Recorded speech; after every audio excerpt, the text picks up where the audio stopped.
Sí se ve, doctora. Ok, ok, ok. Creo que ese es mi máximo volumen.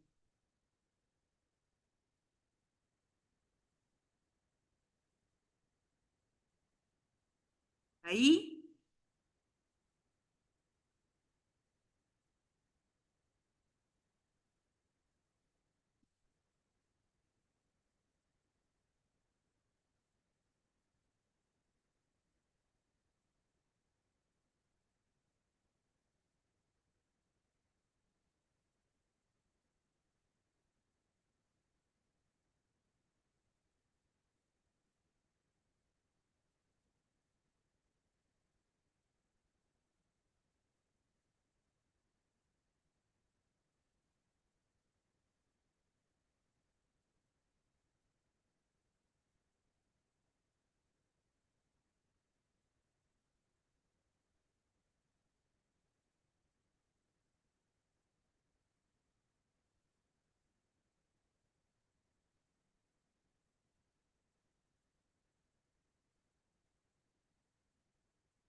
Buenas tardes con todos los alumnos. Buenas tardes, doctora. ¿Cómo están? Vamos a hacer primero neurodesarrollo y sus alteraciones y después entra crecimiento y sus alteraciones. ¿Está bien? Yo soy la doctora Alarcón del Hospital Almenara. Vamos a hacer neurodesarrollo. Entonces, acá les pongo que el futuro del hombre está en el cerebro de los niños y cuidamos el cerebro de los recién nacidos. Y los niños estaremos cuidando a la humanidad. Vamos a hablar sobre neurodesarrollo, que es un proceso prolongado que comienza en la fase prenatal, se extiende por lo menos hasta el fin de la adolescencia, y este neurodesarrollo se ha estudiado desde hace mucho tiempo Y en 1947 se decía que el examen de la conducta de un lactante es esencialmente el examen de su sistema nervioso.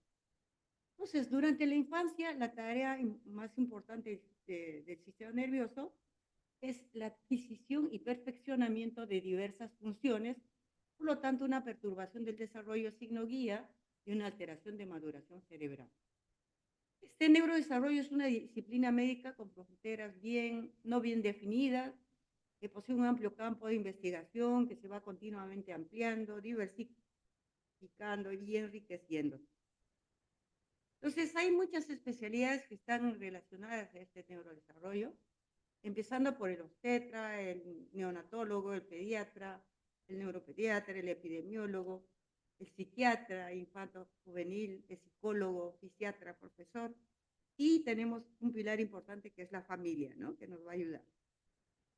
El conocimiento del desarrollo psicomotor normal es base fundamental para el diagnóstico de lo anormal. Y una valoración correcta nos va a permitir una detención temprana y un tratamiento temprano. Entonces va a haber factores que influyen en el neurodesarrollo normal. Van a haber los factores biológicos, ¿no? Que ustedes han estudiado bien en neonatología, los factores exógenos, que van a ser los prenatales, perinatales, postnatales, todos estos antecedentes. Los endógenos, como la herencia genética, los factores epigenéticos, etcétera. Y los factores ambientales, ¿no? Los factores culturales, los psicológicos, los, los socioeconómicos, etcétera.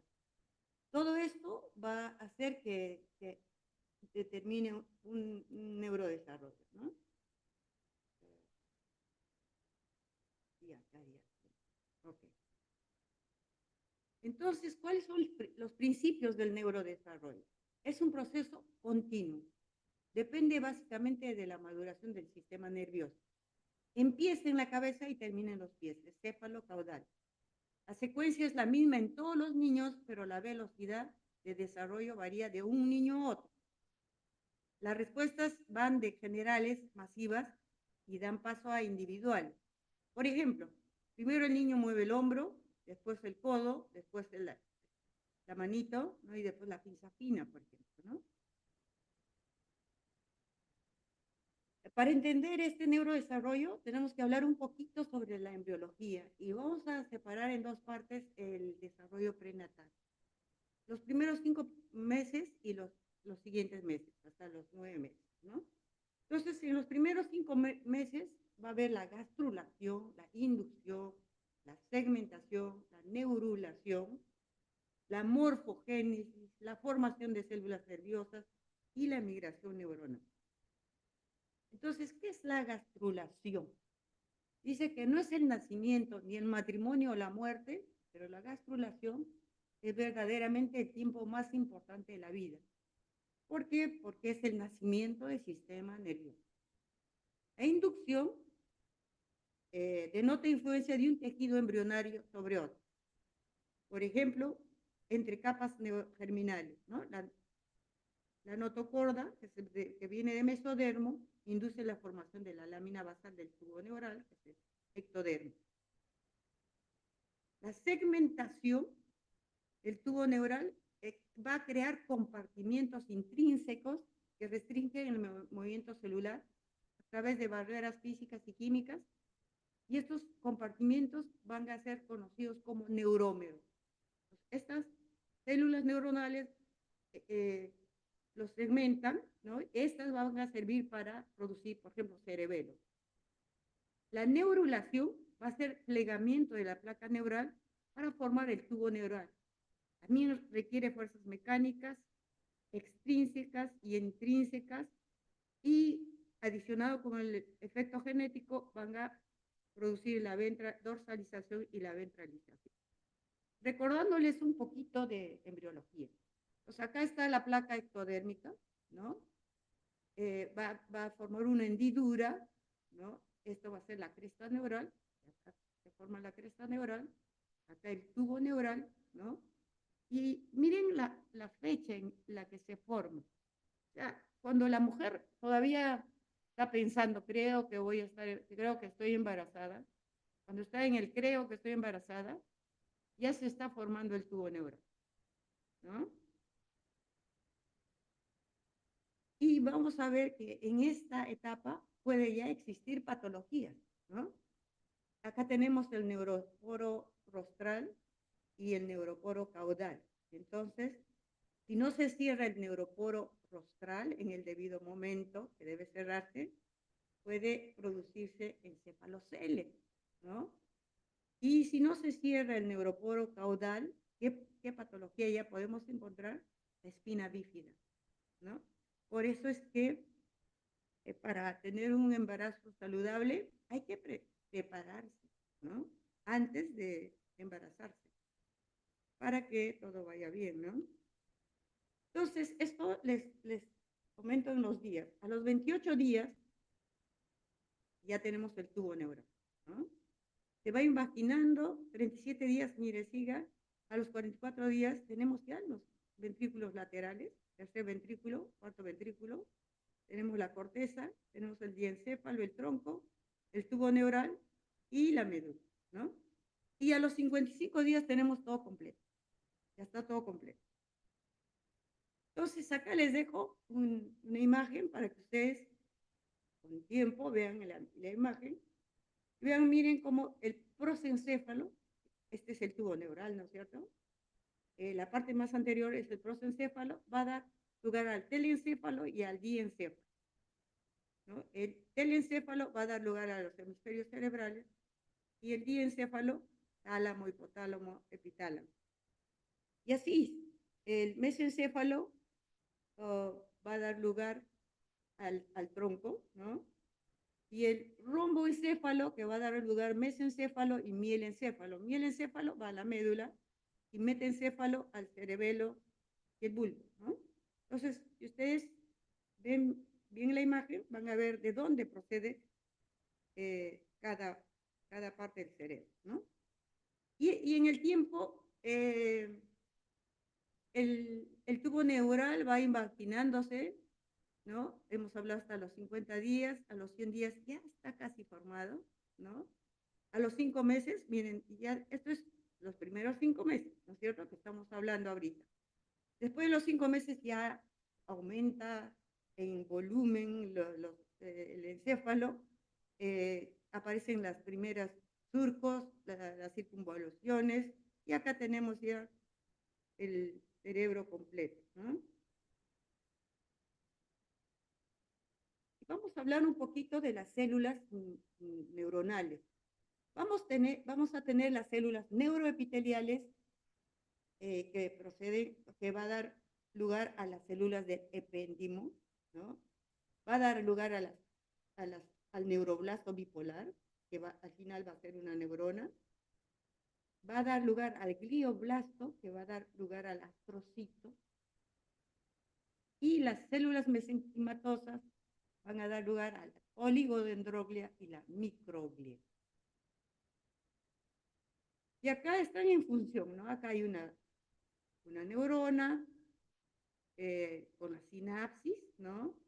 El oligodendrocito que va a estar produciendo mielina y el astrocito que se va a comunicar entre neurona y sistema vascular, ¿no? Los genes del desarrollo. Hay genes organizadores y hay genes reguladores, ¿no? Estos genes solo se diferencian por la función. ¿Cuáles son los procesos fisiológicos y anatómicos del desarrollo? Primero, la redundancia. Hay redundancia de algunos genes con dominio sobrepuesto y su habilidad de compensar la falta del otro. Entonces, si un gen se altera, hay otro gen que puede hacer su función. Hay sobreproducción de neuroblastos, alrededor del 30 al 50%, y ocurre en todas las regiones del sistema nervioso en desarrollo. Hay una sobreproducción de sinapsis. Hay la separación y migración de las crestas neuronales, proliferación de las células neuroepiteliales, y hay una fase de apoptosis. en la cual hay la primera muerte celular programada de células indiferenciadas y la segunda muerte celular de células maduras bien diferenciadas. Este es un proceso que continúa hasta después del nacimiento. Y acá es una imagen de... Doctora, ¿me escucha? Sí, Doctora, buenas tardes, disculpe. No sé si se podría acercar un poquito más a su micrófono porque se le escucha bajito, por favor. escucha bajito, ya. Ahí, Sí, doctora, por favor, un poquito más cerca. ya. Entonces acá vamos a ver la sinapsis en el recién nacido, en el tercer mes, que va aumentando. A los 2 años aumenta más, ¿no? Y acá viene la apoptosis, ¿no? La apoptosis de la muerte de neuronas y muerte de sinapsis. Y a los 14 hay mucho menos neuronas y sinapsis, ¿no? Esa es la apoptosis. La migración neuronal es a partir del segundo mes de gestación que migran del sitio de origen a través de la fibra radiada hasta la corteza. Las que migran más tempranamente se localizan en la parte más central y las que migran más tardíamente en la más periférica. Cualquier insulto en esta etapa, ya sea vascular, infeccioso o teratogénico, durante esta etapa produce una anomalía de la migración neuronal. Y aquí también vamos a ver la patología. La patología va a ser de polimicrogiria, o sea, alteración de la corteza, ¿no? Paquiquiria, agiria, etcétera, heterotopía, etcétera. Y esta es la forma como migran las neuronas, ¿no? De la parte interna hacia la parte externa. Y esta es la fibra radiada que está yendo desde la parte más interna. Es una célula que guía a la neurona en dónde se tiene que colocar, ¿no? Esta es la neurona que está reptando hacia la corteza. Y vamos a tener varios tipos de corteza, ¿no? La corteza en el cerebro no es la misma corteza, ¿no? Tiene las mismas capas, pero unas más hay diferencia en el volumen, ¿no? Entonces vamos a tener la capa de la corteza sensorial primaria, de la corteza de asociación, si lo ven, son diferentes, ¿no? Y la corteza motora primaria. Después de los 5 meses, ya va a haber la maduración y crecimiento de neuronas, crecimiento rápido cerebral, formación de surcos y circunvalaciones, se establecen los contactos sinápticos entre las neuronas, las células gliales se multiplican y empieza la mielinización. Entonces, ¿qué va a ser la mielinización? Es un proceso de aislamiento, esto ya ustedes lo saben. Va a haber ciclos de mielinización y va a empezar al 4.º mes y la dirección es caudocefálica, ¿no? La mielinización viene desde el 4.º mes hasta los 30 años. O sea que ustedes, estudiantes de medicina, todavía están mielinizando, ¿no? Va a depender del oligodendrocito en el sistema nervioso central y de la célula de Schwann en el periférico. Acá para que entiendan más o menos un esquema, primero sería la gastrulación, después la neurulación, ¿no? Después la proliferación, viene después la migración neuronal, ¿no? La sinaptogénesis y la apoptosis empieza bien temprano, ¿no? La apoptosis viene bien temprano y es hasta después del nacimiento, ¿no? La mielinización también, ¿no? Antes del nacimiento hasta los 30 años. Y la sinaptogénesis también sigue durante hasta el adolescente, ¿no? Y acá es otra imagen para que ustedes también lo vean y lo comparen con el anterior, ¿no? Gastrulación, neurulación, regionalización. Acá viene la proliferación, la migración, que puede ser radial o tangencial, la sinaptogénesis, que sigue, ¿no? Y acá están las imágenes del cerebro, de acuerdo el intranatal, ¿no? Y el postnatal también, que las imágenes de resonancia magnética no son fáciles de evaluarlos, ¿no? No son fáciles porque el cerebro está en crecimiento y tiene que ser una persona que conozca la neuroradiología y que conozca el neurodesarrollo, ¿no? Plasticidad cerebral es la capacidad del sistema nervioso central para adaptarse, sea si ha perdido funciones, por ejemplo, un accidente cerebrovascular o una lesión medular, ¿no? O para adaptarse a nuevos requerimientos ambientales, o sea, el aprender. Entonces, esto quiere decir que nuestro cerebro está permanentemente cambiando. El cerebro que teníamos el mes pasado no es el cerebro que tenemos ahora. Permanentemente está cambiando. Puede haber cambios en las nuevas redes neuronales, puede haber reemplazo de las redes neuronales, puede haber nacimiento de nuevas neuronas y ciertas conexiones que antes de la lesión no tenían un significado funcional pasan a interactuar y a conectar. En eso se basa la plasticidad cerebral. Cuando vemos las dendritas de la neurona, hay unas espinas dendríticas en la cual hacen sinapsis y tienen diversas formas de estas espinas dendríticas. Por ejemplo, acá vamos a ver una situación original, ¿no? En la cual hay sinapsis entre las neuronas, ¿no? Y acá, por ejemplo, aparece otra nueva sinapsis, ¿no? Hay una nueva experiencia y hay otra sinapsis y hay otra acá, otra sinapsis. Si esta nueva experiencia no lo uso mucho, con frecuencia, me lo olvido, etc., esa experiencia se borra. Entonces, se puede borrar las experiencias, ¿no? O sea, ¿cómo es el aprendizaje? Uno va haciendo experiencias, va haciendo sinapsis por cada experiencia, y si no lo uso, se va borrando, ¿no? Y se ha visto también que estas espinas dendríticas no son iguales en los síndromes que comprometen la cognición cerebral, ¿no? Estos síndromes que tienen retardo mental, por ejemplo, ¿no? Por ejemplo, la esclerosis tuberosa tiene un tipo de espinas dendríticas, el X frágil, este es la esclerosis tuberosa, ¿no? El X frágil, este es el X frágil, este es el X. No hay imagen de esclerosis tuberosa. Este es el síndrome de Down, ¿no? Por ejemplo, este es el RED, ¿no? Y así sucesivamente. O sea, cada síndrome tiene diferente tipo de espina dendrítica. ¿De qué va a depender el grado de recuperación? De la edad, ¿no? Cuanto más joven es el neonato, cuando es prematuro, tiene más posibilidad de recuperarse que a término. Un niño o un adulto, o un niño con un joven, ¿no? Cuanto menor edad, se recupera más. El área del cerebro afectado, o sea, la extensión de la lesión, ¿no? Si es muy amplia la extensión de la lesión, es más difícil de recuperar, ¿no? La velocidad de instauración.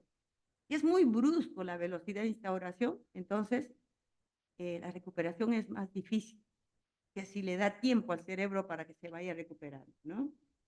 Los mecanismos de reorganización cerebral. Algunos niños tienen un mecanismo mayor que los otros.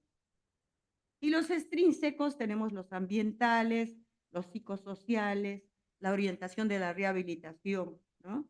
En estos extrínsecos nosotros podemos ayudar, ¿no es cierto?, para que mejore la plasticidad cerebral en el niño. Entonces, si tenemos una estructura cerebral indemne, una experiencia ambiental adecuada y una oportunidad social, va a haber un circuito de retroalimentación y va a haber una maduración normal, ¿cierto? Vamos a hablar también un poquito sobre los reflejos en el lactante. Si ustedes ven acá el reflejo de la marcha, ustedes agarran al niño de las axilas, le ponen al borde de la mesa y el niñito va a empezar a caminar. En el reflejo del moro, que ustedes ya lo han hecho, ya lo conocen en neonatología, le agarran al niñito, hacen que como lo sueltan, pero cogen, ¿no? Y el niño va a abrir los brazos y va a ser el moro completo, ¿no? Si, por ejemplo, en esta etapa, este niño hiciera un moro solamente de una mano, entonces ahí tengo que pensar qué pasa con el otro bracito, ¿no? Debe haber una lesión cerebral. O lesión central o lesión periférica, ¿no? Hay que estudiar a ese niño. El reflejo de búsqueda, le ponen el dedito cerca de la boquita y ahí lo va a coger como si fuera la mama. La succión, que esto lo han visto en neonatología. La prensión palmar, le ponen el dedito y el niño lo coge rápidamente. La prensión plantar, le ponen el dedito abajo de los deditos pequeñitos de los pies y lo va a coger. El reflejo de tono simétrico lo ponen boca abajo. El tono asimétrico sí hay que agarrarle de la cabecita y lo dirigen a un lado. Donde mira, estira la manito, y donde no mira, flexión, ¿no? Es la posición de esgrima también, que algunos dicen el reflejo de esgrima. El reflejo de enderezamiento, que ustedes le cogen del costadito del niño y se endereza, y este es el reflejo de paracaídas. Lo cogen de la cinturita, lo tiran para adelante y ponen los piececitos, ¿no? Nosotros también tenemos el reflejo de paracaídas, porque este reflejo permanece toda la vida. Uno se tropieza y ¿qué pone? Las manos. Entonces acá están los reflejos más importantes, y hay una etapa de aparición y hay una etapa de desaparición. Hay pocos reflejos, por ejemplo, el paracaídas que les estaba explicando, que aparece a los 9 meses y persiste por toda la vida. Pero, por ejemplo, el moro, ustedes lo conocen muy bien, aparece recién a los 32 semanas y desaparece a los 4 meses. Entonces, si yo encuentro un moro a los 6 meses, digo, ah, no, acá hay algo malo, ¿no? Algo está pasando porque el moro debe desaparecer a los 4 meses. Entonces, ¿qué vamos a ver en un niño del primer mes? Va a reaccionar con movimientos reflejos, que hemos estudiado, evacúa hasta 6 veces al día, puede seguir pidiendo tetada durante la noche y normalmente recurrir, ¿no? Al tercer mes ya es capaz de mantener la cabecita. Cuando está tendido boca abajo ya levanta la cabeza y puede palmetear con las manitos. Al cuarto mes tiene mejor movilidad, ¿no?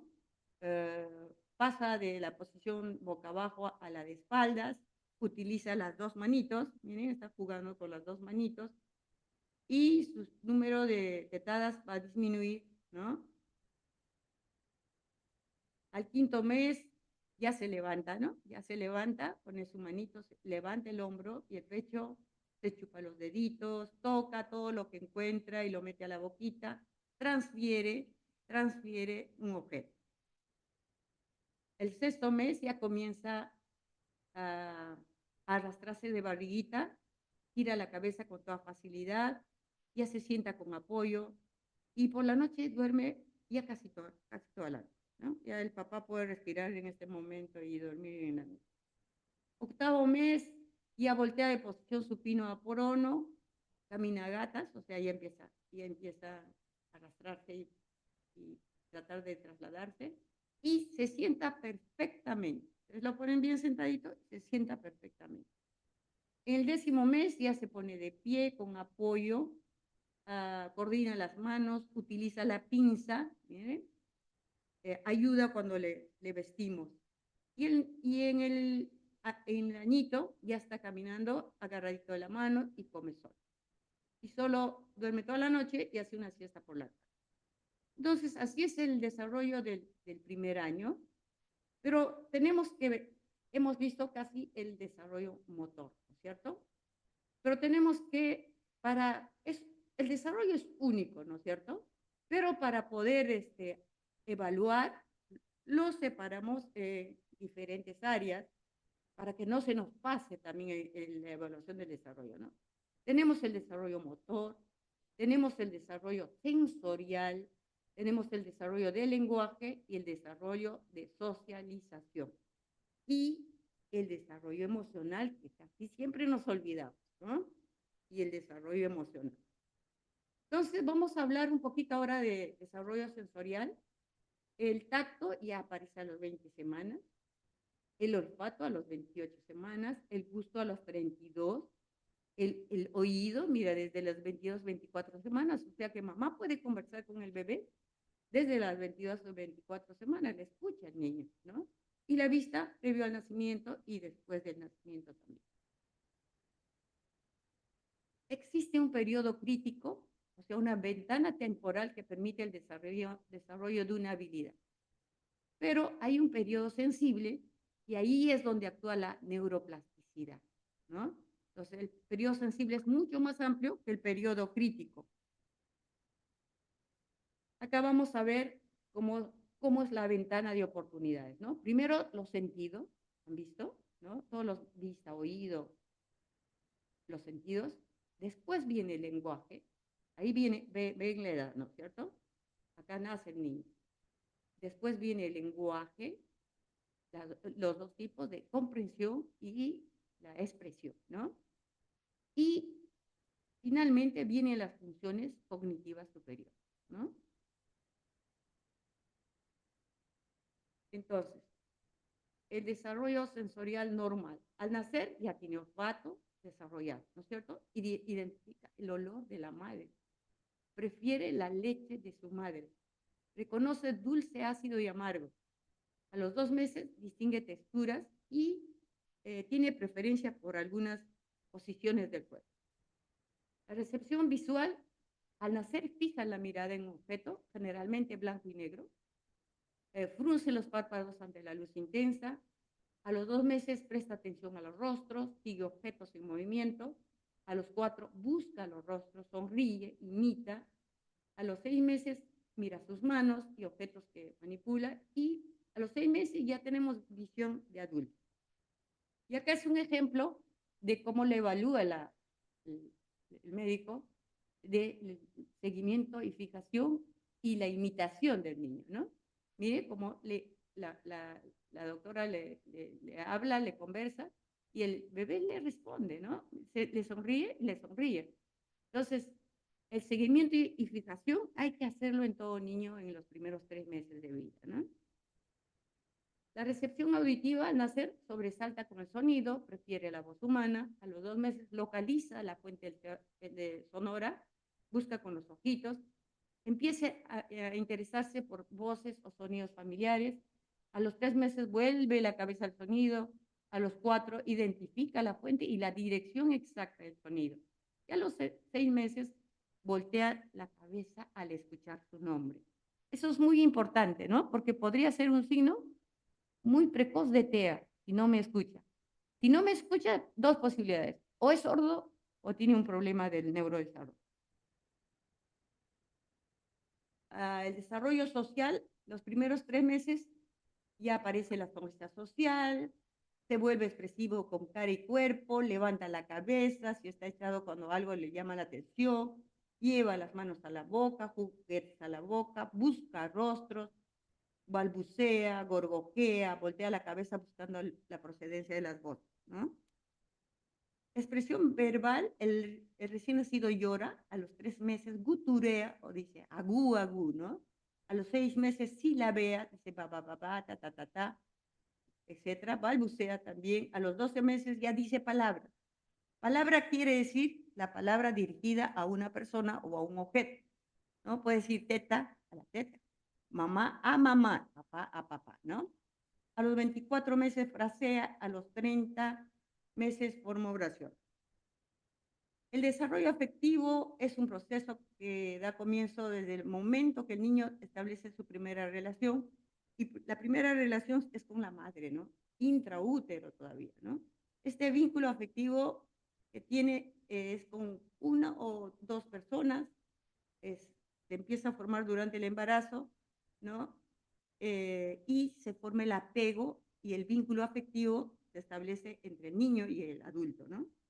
¿Qué pasa cuando se forma el apego? El niño requiere algo, entonces él dice, yo lloro, o me molesto, me fastidio, me irrito.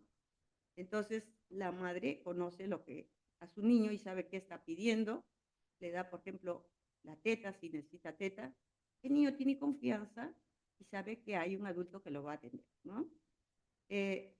Hay otros niños que requieren, por ejemplo, la teta, la mamá no le da, no le cuida, no le da a la hora, no conoce mucho a su niño, y se rompe el ciclo del apego y va a haber patología posterior. Acá es para ver del año a los 2 años, ya camina solo, hace torrecitas, asocia dos palabras, utiliza la cuchara al comer, se sienta sobre una silla pequeña, nombra imágenes, se lava las manos.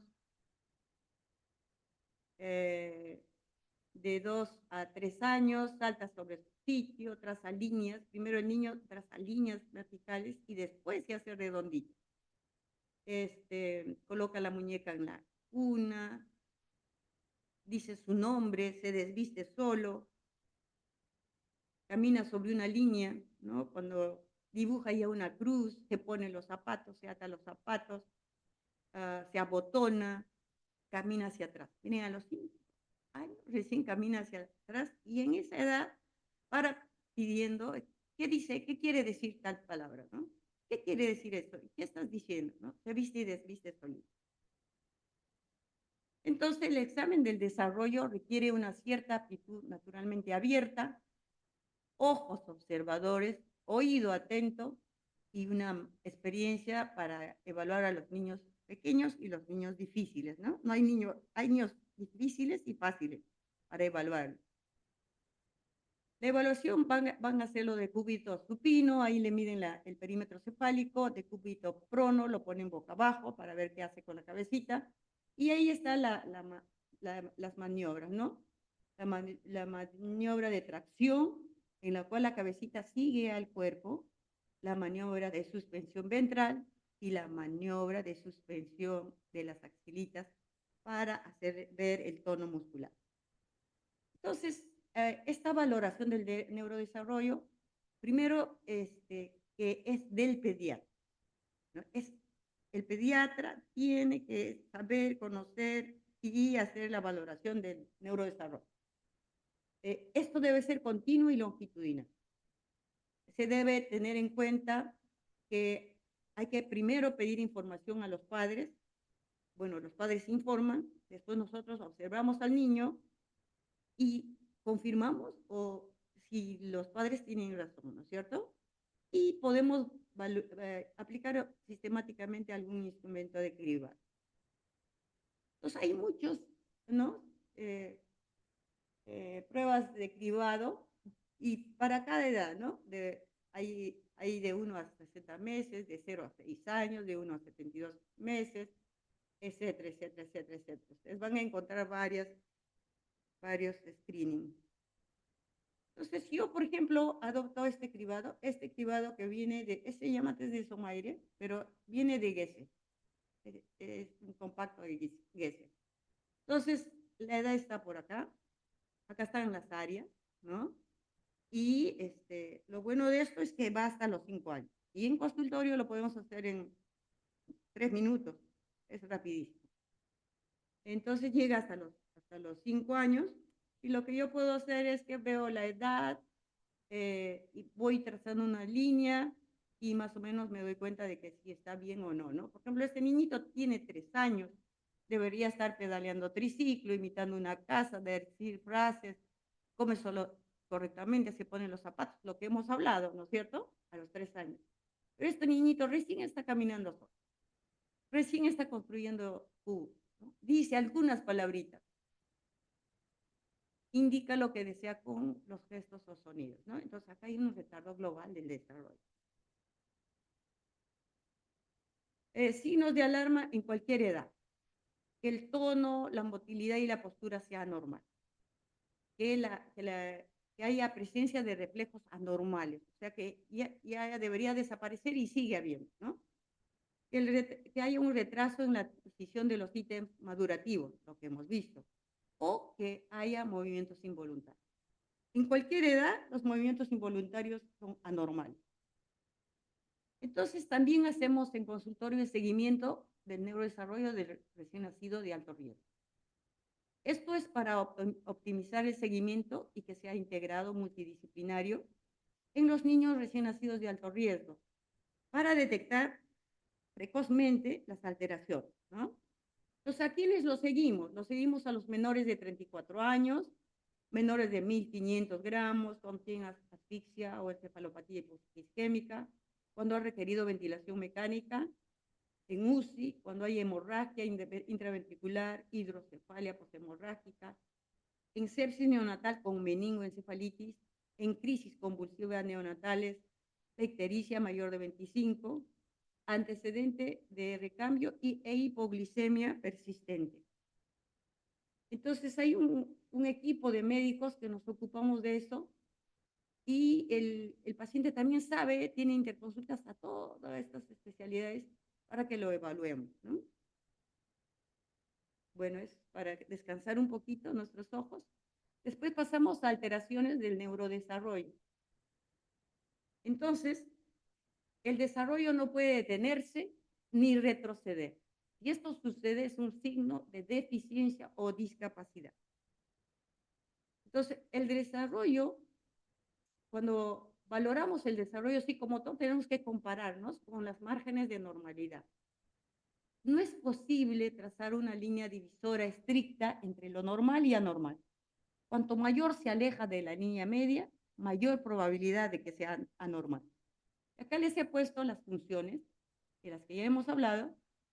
Por ejemplo, el caminar. El promedio es 13 meses. Al año y un mes, te dice la mamá. O al año ya estaba caminando, ¿no? Pero miren las márgenes, de 8 meses a 18 meses. Entonces, si un niño a los 19 meses ya no camina, entonces ya es anormal, ¿cierto? Y así sucesivamente, ¿no? Palabras, por ejemplo, al año ya están empezando. Algunos niños, la mayoría de niños a los 12 meses. Pero hay márgenes de 8 a 24 meses, ¿ya? Entonces es importante saber el promedio y también las márgenes. El neurodesarrollo grueso, el motor grueso, no requiere mayor estimulación del ambiente, por lo que su retraso se debe a causa biológica. El desarrollo psicomotor grueso dentro de lo esperado no es garantía de inteligencia normal a futuro. La dominancia no se desarrolla más que a los 2 años. Empieza el primer año, pero a los 2 años ahí está desarrollado recién. La manipulación de los objetos refleja la progresiva comprensión del mundo que lo rodea. Eso sí me puede predecir el futuro intelectual del niño. Entonces vamos a ver las áreas de discapacidad, como hemos visto, ¿no? El área motora, si es solo área motora, enfermedad motriz cerebral, si es área intelectual, es retardo mental, si es área social, violencia familiar, si es área sensorial, sordera o ceguera, ¿no? El retraso psicomotor implica que los hitos de desarrollo aparecen muy tardíamente o son de una cualidad no adecuada. El diagnóstico es provisional. Y hay que preguntarse qué tipo de trastorno presenta, como en la tablita, ¿no? ¿Es motor? ¿Es de lenguaje? ¿Qué tipo de trastorno? ¿Cuál es la causa de la desviación? Existen factores de riesgo, de repente es un prematuro, ¿no? De 29 semanas, por ejemplo, ¿no? Hay un factor de riesgo. ¿Qué exploraciones a realizar? ¿Qué debo pedirle? ¿Qué solicitarle? ¿Una ecografía o un potencial evocado, etcétera, ¿no? ¿Cuál es su perspectiva evolutiva? Eso es lo que hay que ver y qué tratamiento debo dar, ¿no? Como todo en medicina, la historia clínica completa, una anamnesis minuciosa dirigida al desarrollo. La exploración clínica completa y los exámenes dependiendo de lo que encuentro en el examen clínico. Tenemos alertas, signos de alertas o bandera roja, ¿no? Si yo veo un niño con un rostro peculiar, ¿no? Digo, este niño es dismórfico, ¿no? Si yo veo manchas en la piel, si veo una mala implantación de la cabecita y unas orejas dismórficas, ¿no? Entonces, cuando veo dismorfia, entonces eso me debe alertar. Sensoriales, cuando hay movimientos oculares anormales, acá, ¿no? Acá estamos viendo que los ojitos, acá está perfecto, ¿no? Acá, este ojito ve otra parte, ¿no? Entonces hay que, atención, ¿no? Acá también, escasa o nula reacción a la voz, ¿no? Falta de orientación hacia la fuente del sonido, etc. Motores, cuando vemos que el tono muscular está muy bajo, ¿no? Este es un recién nacido, miren las piernecitas todas abiertas, como en libro dicen, ¿no? Lo cojo, lo hago suspensión ventral y miren, cae la cabecita, cae los piececitos. Así no es un recién nacido, ¿no es cierto? Y le veo la manito y está todo cerradita. Entonces, todo eso es una bandera roja. Signo de alerta de desarrollo del lenguaje. Que no haya vocalización en los primeros meses, ¿no? Que no reaccione a la voz materna, que no comprenda órdenes sencillas, que no señale, ¿no? Este niñito está muy bien, está señalando, yo quiero, no sé, o si no, no habla nada, pero está apuntando lo que quiere, ¿no? Eso es importante.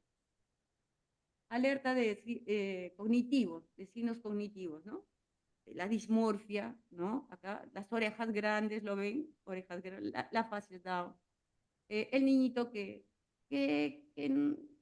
es muy tranquilo, ¿no? Muy calmo, no responde, etcétera. No extraña, por ejemplo, no comprende órdenes sencillas, no imita.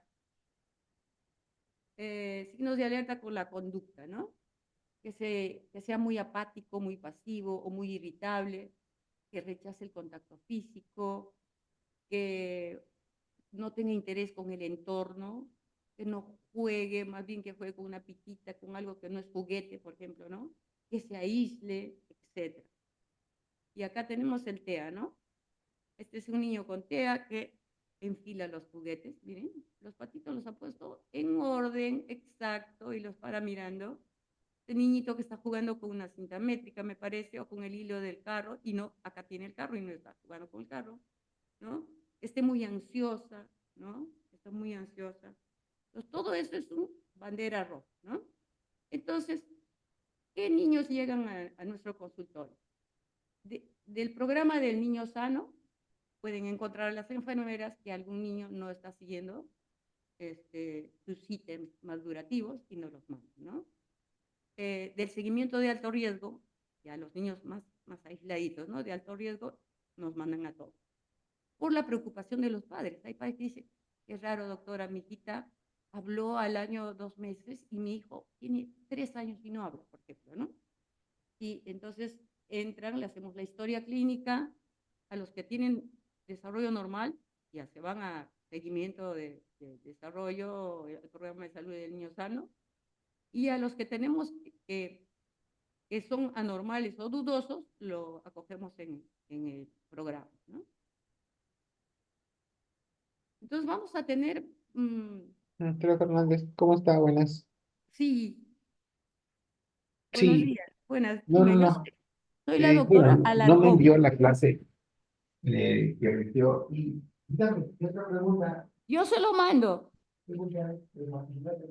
Usted escríbame y yo se lo mando. Soy la doctora Alarcón, Ya. ¿ya? La incapacidad motriz cerebral, como la parálisis cerebral, ¿no? Que se decía parálisis cerebral antiguamente.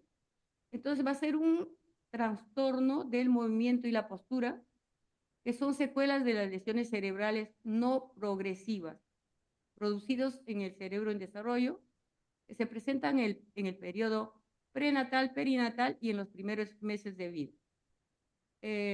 Van de síntomas leves a severos, existe un intervalo libre, o sea, un neonato que uno lo ve normal, de repente a los 6 meses no mueve una manito, ¿no? O todo un hemicuerpo, ¿no? O aparecen movimientos involuntarios, etc., ¿no? Por eso tiene un intervalo libre.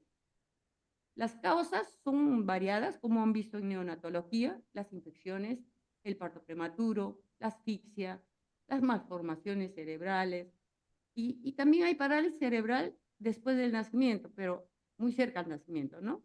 Que son las meningoencefalitis, por ejemplo, los traumatismos encefalocraneales, los infartos, etc. Y acá vamos a ver una distinción entre la encefalopatía del prematuro y del recién nacido. En el prematuro la lesión es periventricular. Acá lo ven, periventricular. ¿Ya? Sí, dígame.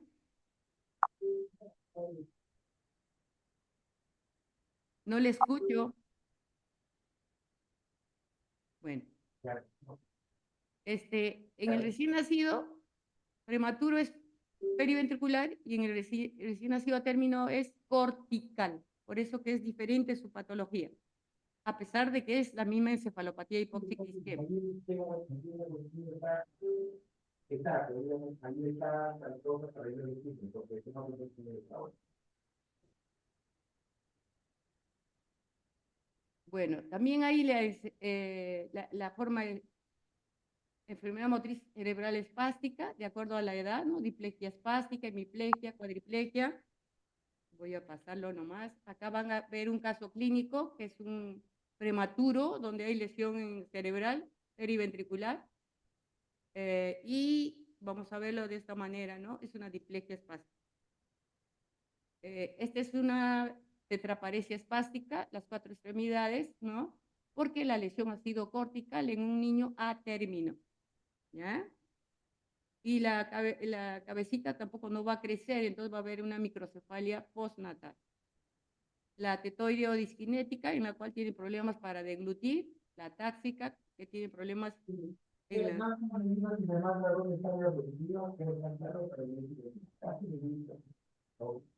Esta es una hemiplegia.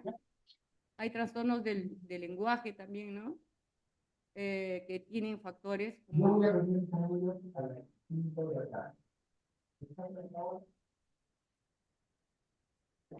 ¿me escuchan? Sí, doctora. Sí, doctora. Sí, Pero doctora. alguien está hablando, ¿no? Alguien está hablando, alguien ha Sí, prendido- doctora. Parece que el micro del doctor está prendido, del doctor Silva. Ya. Ok.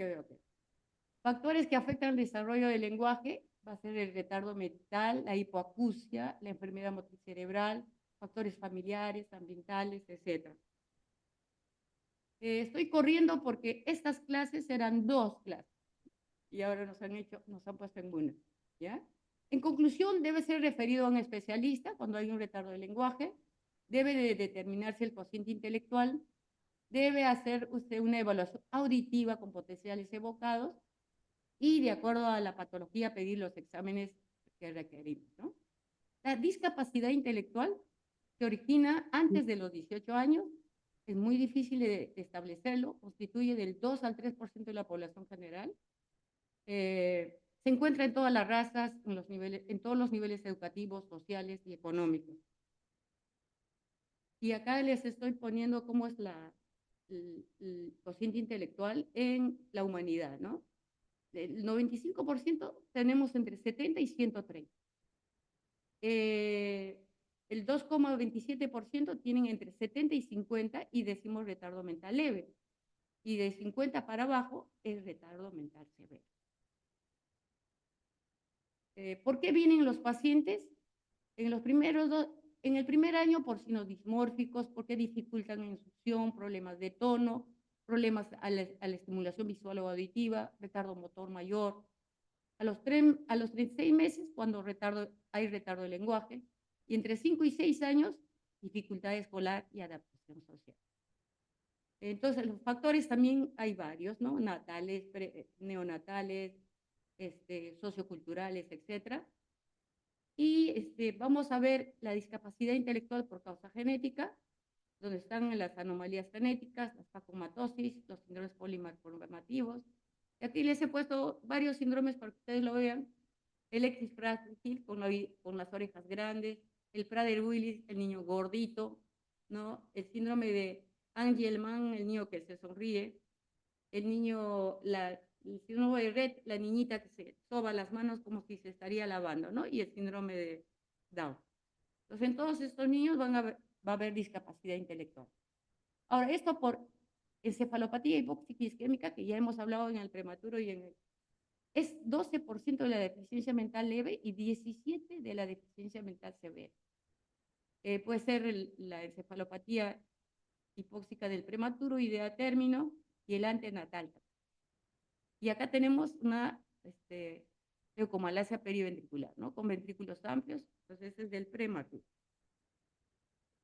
La discapacidad por infecciones de TOR, toxo, rubiola, citomegaloherpes. Esta es una toxo con calcificaciones en todas las áreas del encéfalo e hidrocefalia. por encefalopatía metabólica. Por ejemplo, este es un niño de fenilcetonuria, ¿no? Pelito bien rubiosito, ojitos celestitos, blanquito. Hay que, si los papás son, los dos son de los chinchanos, que son morenos, hay que estar pensando, ¿no? ¿Qué pasó? Por enfermedades neurodegenerativas, por encefalopatías epilépticas, ¿no? También nos puede producir discapacidad intelectual. Y en los postnatales, la de los traumatismos, como hemos hablado, secuela meningoencefalitis, secuela de ACV, y está acá, ¿no? Infarto amplio de un hemisferio, ¿no? El alcoholismo en la mujer, ¿no? Este es un síndrome de alcoholismo fetal, en la cual la mamá ingiere alcohol en el embarazo. Los signos clínicos son microcefalia, labios superiores delgaditos, ¿no? Retardo de crecimiento global pre y postnatal, microcefalia, retardo intelectual, agitación psicomotora. No requiere, estas caritas les he puesto para que vean que no es, se nos puede pasar un alcoholismo fetal, ¿no? Y no necesita la madre tomar mucho alcohol, solo con tomar el alcohol en justo la ventana en la que se está desarrollando el cerebro, ahí es el problema, ¿no? Entonces es mejor no tomar alcohol durante el embarazo, es mejor, porque no se sabe la dosis ni en el momento. La cosa es que sale el niño con microcefalia, ¿no? Entonces, si toma usted alcohol, la mamá, toma el niño alcohol. Y de sencillo. Por eso les he puesto 3 banderas rojas. El diagnóstico, hay que evaluar el cociente intelectual, hay que, el maestro nos debe decir cómo está yendo el niño en el colegio, ¿no? Y esos son los grados, como les hacía ver en la tablita, ¿no? Entonces, de 80 a 90, nivel normal, limítrofe ya es 70 a 79, leve 55 a 69, moderado 50 a 54, severo 20 a 39 y profundo menos de 20, ¿no?